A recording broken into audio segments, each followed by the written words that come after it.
We just got the official first trailer for the new live-action Avatar: The Last Airbender series, which obviously makes longtime fans of the show nervous after the disaster of a movie we got back in 2010, which I've certainly talked about on my channel. It's one of my most viewed videos. In this video though, I'm going to break down this trailer for you guys, take a deeper look, point out Easter eggs, things I like, things I didn't like, and together we'll see how we feel about this first look of the new series. We know it's going to be 8 episodes, and each episode cost a whopping $15 million to make, so hopefully for their sake and also ours, it's good. I'm assuming if you're watching this, you've already seen the original show, but I'm still gonna give a spoiler warning. So, spoiler alert, I will be talking about plot points from the animated show, so you have been warned. Also, I'm on the road right now guys, so if the audio sounds a little bit different, that's why. Now, let's break this trailer down. The trailer starts off with a voiceover about time and the past. Time is a funny thing.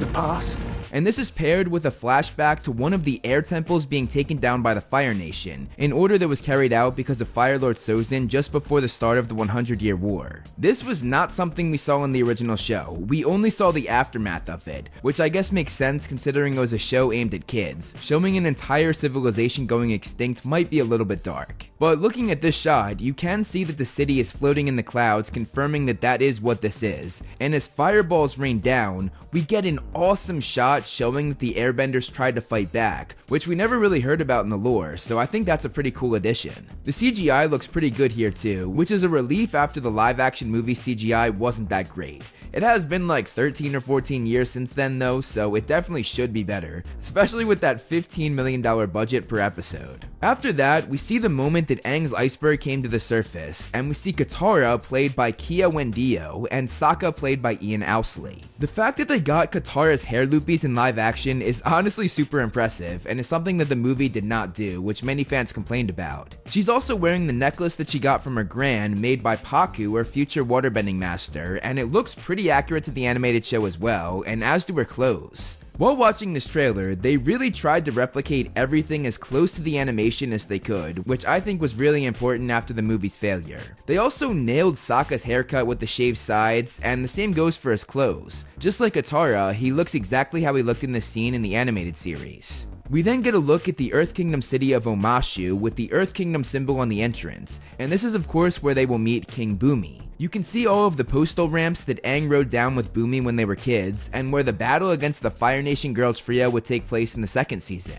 And again, looking at details, even the green roofs match the animated show's depiction of the city perfectly. We then get our first look at Zuko played by Dallas Liu, and thank God the scar is actually visible, which was not the case in the live action movie. The scar actually looks exactly how it looked in the animated show, and this scene probably takes place when he and Iroh are going to see Zhao, maybe before their fight in the 3rd episode of the animated show, or right before the ship is blown up with Zuko on board later in the season. We also get our first look at Iroh played by Paul's son Hyung Lee, who you might recognize as Captain Teva from Star Wars. After that, we see the outside of the throne room in the Fire Nation. One thing I'm not thrilled about is that we actually see Ozai's face, which if you remember from the original series was not shown until season 3, which was a great source of suspense and made him all the more intimidating. And now in this show, they're showing us his face before we even start the series. That could have been such a cool reveal if they waited. That being said though, Daniel Day-Lee does look great as Ozai, complete with the goatee, the Fire Lord hairpiece, and the shoulder pads or spikes.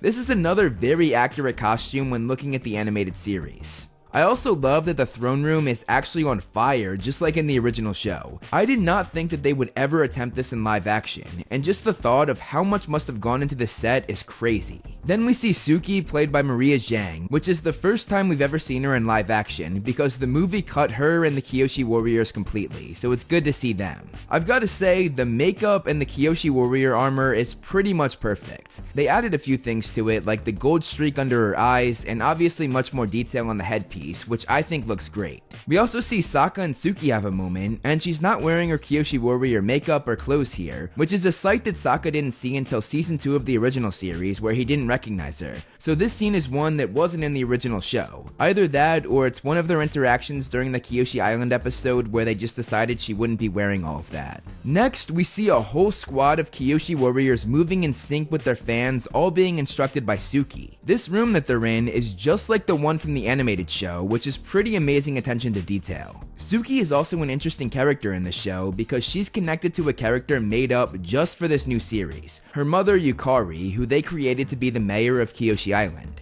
Let me know what you think of this decision in the comments below. I'm iffy about it because they're fitting 20 animated episodes into 8 live action episodes, so adding new stuff and adding new characters might mean removing some other elements of the original series. We'll see though, I'm definitely going to give this new character a chance. After that, we see the volcanic island that houses a Fire Nation temple dedicated to Avatar Roku, the avatar before Aang. The shape of the island is perfectly taken from the animated show, like these two shots are basically the same thing. Then we of course see Aang for the first time as he flies down on his Airbender staff, which is pretty awesome, I've gotta say. After that, we hear Iroh say, "Always remember who you are," which was most likely said to his nephew Zuko. Then we see the first shot of Aang's face played by Gordon Cormier. The arrow was something I feel I should point out because people either hated or loved the live action movie's version of it, because there it was made of many designs. This one is much simpler like the one from the original show. Let me know in the comments which one you prefer, the simple arrow or the designed one. Aang's clothes are very vibrant in color, again just like the animated show, and honestly it might be a little too bright for me. Like it might be too vibrant for live action. I wish they took some of the saturation out of it a bit. Aang airbending in this scene was pretty badass though, and this might be when he was running from the pirates in the 9th episode of the original series after Katara stole the waterbending scroll. Seeing the Netflix presents text here reminds me that the creators of the original series did leave this show because of creative differences, which has worried me a lot since hearing that news in 2020. So far though, it looks like they're being pretty faithful to the source material, which I think is a good sign, and is something that the film just didn't do whatsoever, so that's a plus. After that, we see Aang in the dead forest that Firebenders burned down, and this shot matches up with a scene from the 7th episode of the original series so perfectly. It's actually really impressive. The next shot shows that emotional moment when Zuko refuses to fight his father and thus gets his scar. This is intriguing because they didn't actually show this in the animated show, they just cut to Iroh's reaction, so actually seeing this gruesome moment is definitely impactful. One thing interesting though is that there's no audience like there was in the animated scene, which I feel really added to Zuko's humiliation. He was humiliated in front of the entire Fire Nation, so I'm not thrilled that they're taking that away, but overall this scene looks really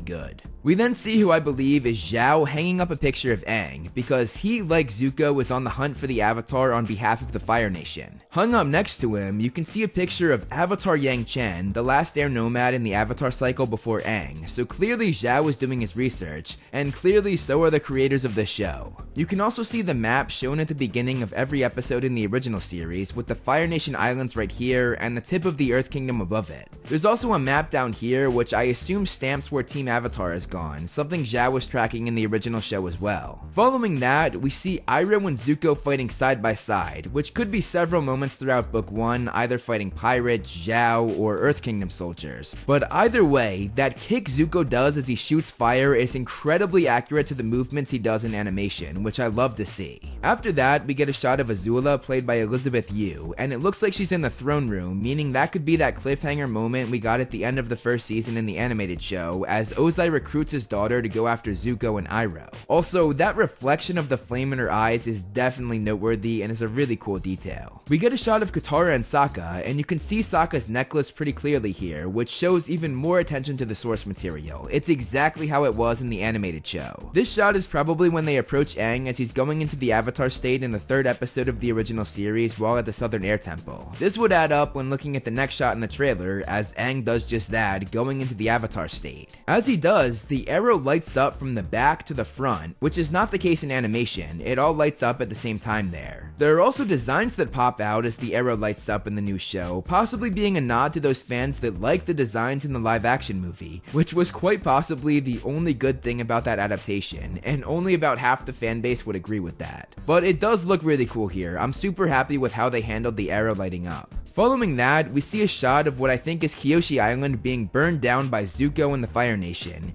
and Aang freaking annihilates everybody with a massive airbending strike using his staff, which would be something new. He did not do that in the scene in the original show. He actually used Kyoshi Warrior fans instead. After that, we get our first shot of Appa, and I think this is the scene from the 9th episode of the animated show where Appa catches them before crashing into the waterfall, because in both cases it leaves either the Fire Nation soldiers or Zuko in disbelief on a cliff. Looking at this more closely, it looks like Sokka is just barely hanging on, making this scene pretty suspenseful. We also see Momo for the first time here, who, I'm not gonna lie, does not look great. Like, he looks really fake. Appa looks good though, which I know was a big talking point after the live action movie did him pretty dirty. We then see Appa flying the gang over what I think is Kyoshi Island, and as he does, the famous Avatar theme from the original show plays.